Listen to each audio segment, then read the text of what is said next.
Good morning everyone. आज 26 मार्च 2022 है। दैनिक जागरण के राष्ट्रीय संस्करण का ब्रीफ न्यूज़ एनालिसिस आज आपके साथ हम करेंगे। मंडे एंड फ्राइडे को कंप्लीट न्यूज़ एनालिसिस होगा, आज ब्रीफ एनालिसिस करूंगा।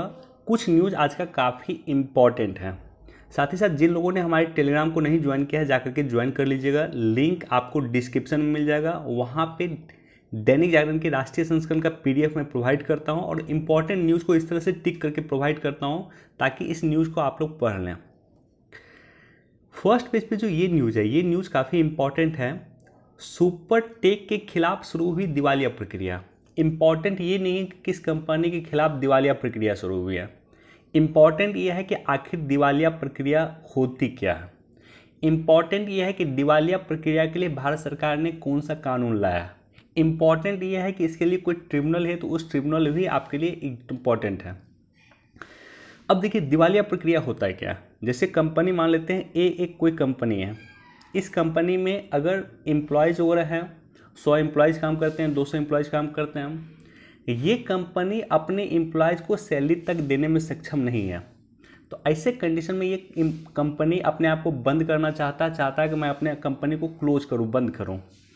तो ये सरकार से रिक्वेस्ट करती है कि इसे दिवालिया घोषित किया जाए, कंपनी ए को दिवालिया घोषित कर दिया जाए।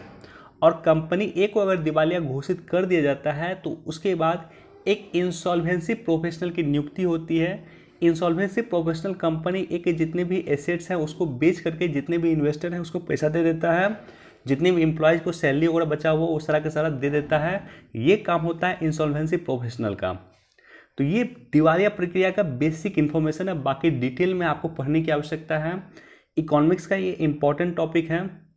यहाँ पे देखिए कंपनी एक्ट 2013 में आया था, कंपनी एक्ट 2013 में आया था और 2013 से पहले कंपनी एक्ट 1956 का है और 2013 में इसमें अमेंडमेंट हुआ। तो हमारे पास जो वर्तमान का कंपनी एक्ट है वो 2013 का है। कंपनी एक्ट 2013 में नेशनल कंपनी लॉ ट्रिब्यूनल और national company applet law tribunal की स्थापना किया गया है। ये दोनों ही एग्जाम पर्सपेक्टिव से इंपॉर्टेंट हैं और दोनों ही दिवालिया प्रक्रिया से संबंधित हैं। इसके बाद IBC insolvency and bankruptcy code 2016 में इसकी स्थापना किया गया है। इसके माध्यम से वर्तमान में दिवालिया प्रक्रिया को संपादित किया जाता है। तो ये तीनों ही चीज़ें, company act 2013, national company law tribunal, national company applet law tribunal और इंसॉल्वेंसी एंड बैंकरप्सी कोड 2016, ये तीनों ही चीज़ें आपके बेसिक बुक में उपलब्ध होगा, आप इसको पढ़ लीजिएगा। इकोनॉमिक्स का इंपॉर्टेंट टॉपिक है। चीन को दो टूक, सीमा पे शांति के बिना सामान्य नहीं होंगे रिश्ते, अधिक इंपॉर्टेंट नहीं है। चूँकि जो मैं देख रहा था, चीन के विदेश मंत्री भारत आए और भारत आकर के जो है प्रयास किया उन्होंने दोनों देशों के रिश्ते को सामान्य करने का, लेकिन कोई इम्पॉर्टेंट प्रोग्रेस नहीं हुआ। ऐसा नहीं कि सीमा पे जो हमारे गतिरोध है उसको समाप्त कर दिया गया, ऐसा भी बिल्कुल नहीं है।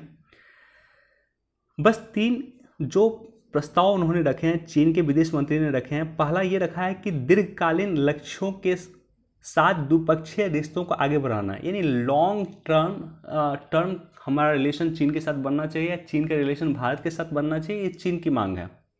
लॉन्ग टर्म मतलब क्या होता है कि 10 साल का प्लान क्या होगा, आगामी 15 साल में चीन और भारत का रिश्ता क्या होगा, आगामी 25 साल में चीन और भारत का रिश्ता क्या होगा, इसको लेकर के प्लानिंग किया जाए।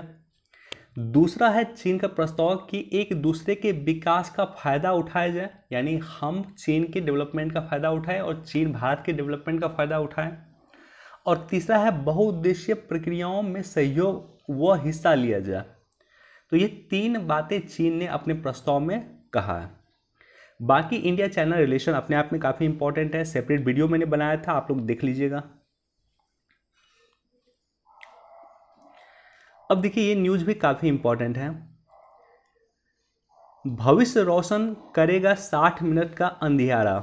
आज जो है, आज यानी मार्च का जो अंतिम वीक होता है, उसका जो सैटरडे होता है, मार्च के अंतिम वीक का जो सैटरडे होता है, उस सैटरडे को अर्थ आवर मनाया जाता है। तो आज क्या है, अर्थ आवर। अर्थ आवर आज मनाया जाता है। प्रत्येक वर्ष मार्च के अंतिम वीक के सैटरडे को अर्थ आवर मनाया जाता है। इसमें क्या किया जाता है कि 1 घंटे के लिए बिजली को कट कर दिया जाता है। जैसे मान लीजिए आपका जो घर है वहाँ पे 1 घंटे के लिए बिजली को आप काट दीजिए।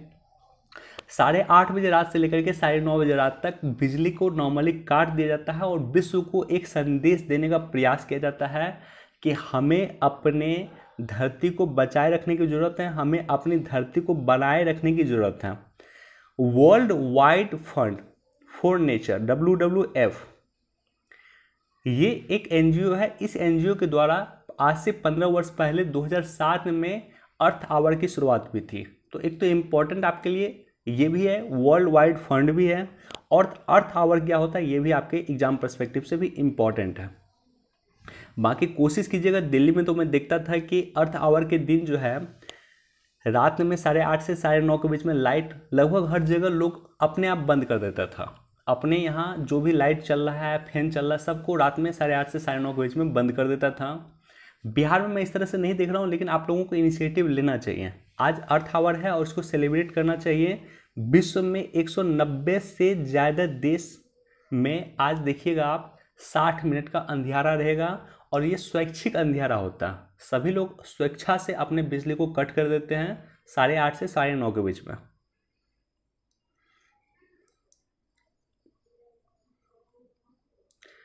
अगस्त में शुरू हो सकती है डिजिटल यूनिवर्सिटी, सीटों पे नहीं होगी पाबंदी। बजट में ऑलरेडी इसका चर्चा किया गया था, मैंने चर्चा भी किया था कि डिजिटल यूनिवर्सिटी बनाने की चर्चा किया गया है और अगस्त में ये शुरू हो सकती है। तो निश्चित तौर पे एक सकारात्मक कदम है। अब देखिए, दोनों ही मतदान अनिवार्य करने का कोई प्रस्ताव नहीं, ये भी इम्पोर्टेंट है। मेंस पर्सपेक्टिव से ये इम्पोर्टेंट टॉपिक है कि मतदान को अनिवार्य अधिकार नहीं माना गया है, मतदान को मौलिक अधिकार नहीं माना गया। मतदान एक लीगल राइट है, वैधिक अधिकार है। और यहाँ पे जो है पेगारस जांच कमेटी ने साइबर सुरक्षा को मजबूत पर लोगों से मांगी राय। पेगारस मैटर आपको याद होगा, काफ़ी हमने चर्चा किया था। पेगारस जो है इजराइल की एक कंपनी है, NSO इजराइल की कंपनी है। उन्होंने एक स्पाईवेयर बनाया था जिसको पेगारस कहा गया। ये स्पाईवेयर व्हाट्सएप के माध्यम से, जैसे मैं व्हाट्सएप यूज करता हूँ, आपका नंबर मेरे पास है, तो मैं व्हाट्सएप के माध्यम से एक आपको मैसेज करूँगा या मिस कॉल करूँगा आप पे, तो अपने मोबाइल से मैं आपके मोबाइल पे एक वायरस ट्रांसफ़र कर दूँगा, और उस वायरस के माध्यम से आपके मोबाइल पे जो भी इंफॉर्मेशन है मैं उस इंफॉर्मेशन को एक्सेस कर सकता हूँ। आपके सारे के सारे वीडियो देख सकता हूँ, आपके सारे के सारे ऑडियो देख सकता हूँ, सारे मैसेज पढ़ सकता हूँ, सब कुछ कर सकता हूँ। तो यही जो पेगारस जो मैटर हुआ था, एक समय में काफ़ी चर्चा में था।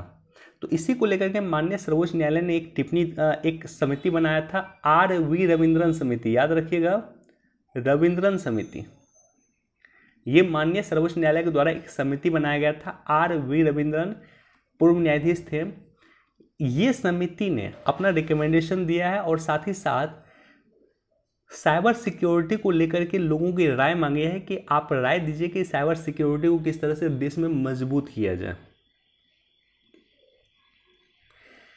PM केयर फंड का ब्यौरा उजागर करने की मांग पे सुनवाई से इनकार।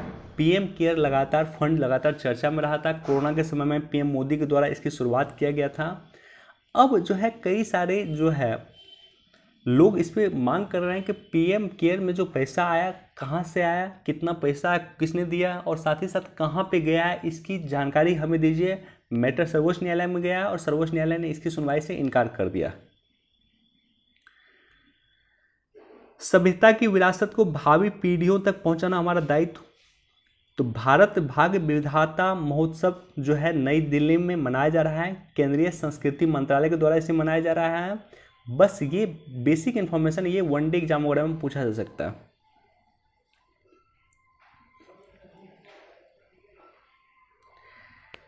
पूर्व विधायकों को एक ही टर्म की पेंशन। देखिए, ये काफ़ी इंपॉर्टेंट काम पंजाब ने किया है। होता क्या है कि अगर मान लेते हैं कि आप 5 बार विधायक बने, तो 5 बार जो विधायक बने तो आपको 5 टर्म का पेंशन मिलेगा। एक मान लेते हैं कि एक बार का जो है पेंशन है 75,000, तो 5 बार का पेंशन कितना हुआ, 35-3.5 लाख रुपए से लगभग थोड़ा अधिक हो जाएगा।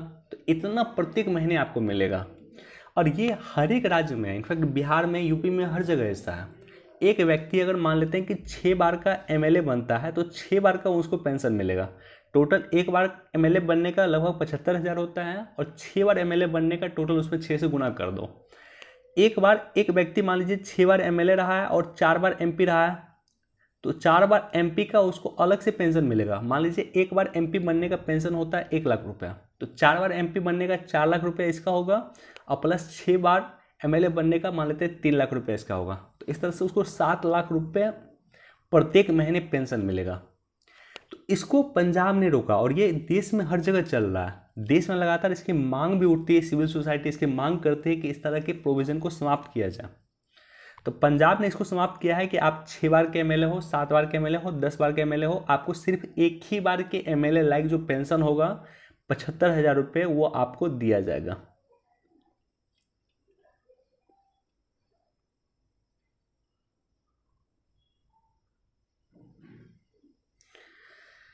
परिसीमन आयोग अगेन एग्जाम पर्सपेक्टिव से काफ़ी इंपॉर्टेंट है, इस टॉपिक को आप लोग पढ़ लीजिएगा। परिसीमन आयोग एग्जाम पर्सपेक्टिव से काफ़ी इंपॉर्टेंट टॉपिक है।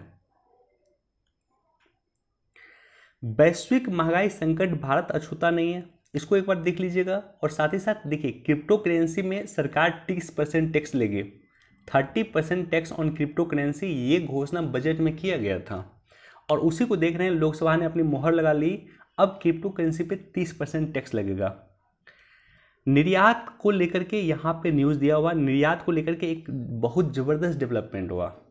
जो फिनेंशियल ईयर 2021-22 का हमारा टारगेट था कि हम 400 बिलियन डॉलर गुड्स का, गुड्स मतलब होता है सामान, टेंजिबल गुड्स मतलब होता है वैसे सामान जिसे हम अपनी नंगी आंखों से देख सकते हैं या अपनी आंखों से देख सकते हैं, तो उसे टेंजिबल गुड्स कहा जाता है। तो 400 बिलियन डॉलर का सामान जो होता है वो सामान को हमने निर्यात किया, राइट।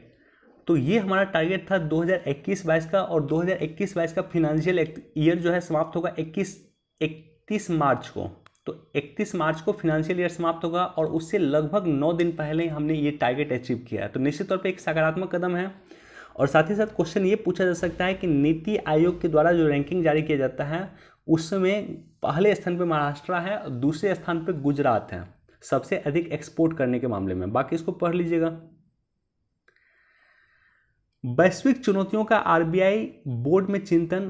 तो आरबीआई बोर्ड लगातार चिंतन कर रही है कि वैश्विक जो चुनौतियां हैं, खास करके रूस यूक्रेन वार है, उसकी जो भारत पे इम्पैक्ट पड़ेगा उस इम्पैक्ट को आरबीआई किस तरह से नियंत्रित कर सके, इसको भी एक बार पढ़ लीजिएगा। और ये देखिए, ये कल दाल का हमने चर्चा किया था और आज खाद्य तेल के बारे में दिया हुआ। तो ये दोनों ही लगातार चर्चा में होता है, प्रत्येक दिन लगभग पेपर में आता है या वीकली जरूर चर्चा होती है इस पर। खाद्यान्न तेल और दाल दोनों में भारत आत्मनिर्भर नहीं है। और इनफैक्ट खाद्य तेल पे तो हम लगातार जो हम एग्रीकल्चर कोमोडिटी का आयात करते हैं उसमें सबसे अधिक फॉरेक्स रिजर्व हम खर्च करते हैं खाद्य तेल पे। ये यूपीएससी ने क्वेश्चन पूछा था। भारत बहुत सारे एग्रीकल्चर कोमोडिटी का आयात करता है, एग्रीकल्चर उत्पाद का आयात भी करता है और उसमें सबसे अधिक हमारा पैसा खर्च होता है खाद्यान्न तेल पे। वन टाइम है, इसको एक बार आप लोग पढ़ लीजिएगा। पुरानी पेंशन योजना का जटिल प्रश्न, नेशनल पेंशन स्कीम 2005 चर्चा में है, ये काफी इंपॉर्टेंट, इसको आप लोग पढ़ लीजिएगा। अर्थ आवर के बारे में यहाँ पे दिया हुआ बेसिक इंफॉर्मेशन, इसको भी एक बार आप लोग देख सकते हैं, पढ़ सकते हैं। देखिए ये एडिटोरियल भी इंपॉर्टेंट है। ये एडिटोरियल क्या है कि भुगतान प्रणाली में जरूरी है आत्मनिर्भरता। जिस तरह से रूस और यूक्रेन की लड़ाई हुई है, तो रूस जो है कहीं के अमेरिकन भुगतान प्रणाली, जो वीज़ा प्रणाली होता है या मास्टर कार्ड होता है, वो अमेरिकन प्रणाली है, उस पर डिपेंड था।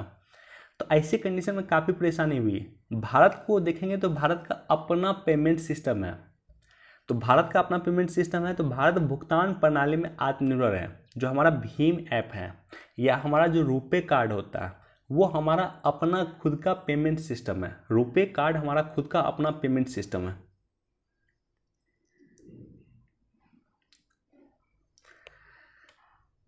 अगर आप बिहार से हैं तो इसको आप लोग देख लीजिएगा।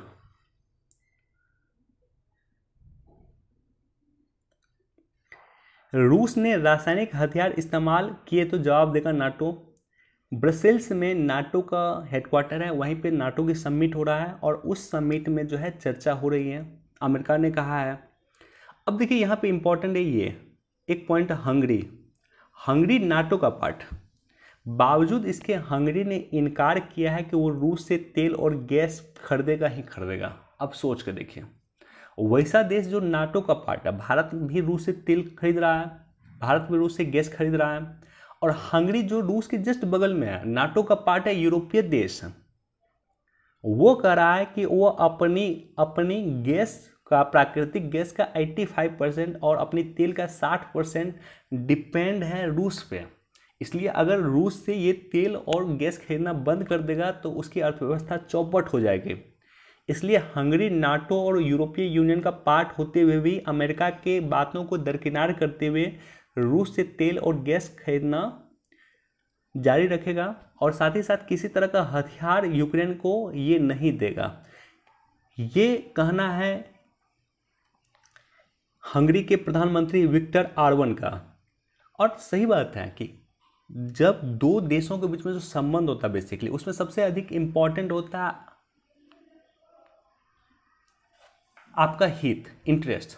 वैश्विक रिलेशन में, इंटरनेशनल रिलेशन में सबसे अधिक इंपॉर्टेंट होता है आपका हित। भारत भी जो भी डिसीजन ले रहा है वो अपने हित को ध्यान में रखते हुए डिसीजन ले रहा है, तो यही काम यहाँ पे हंगरी भी कर रहा है।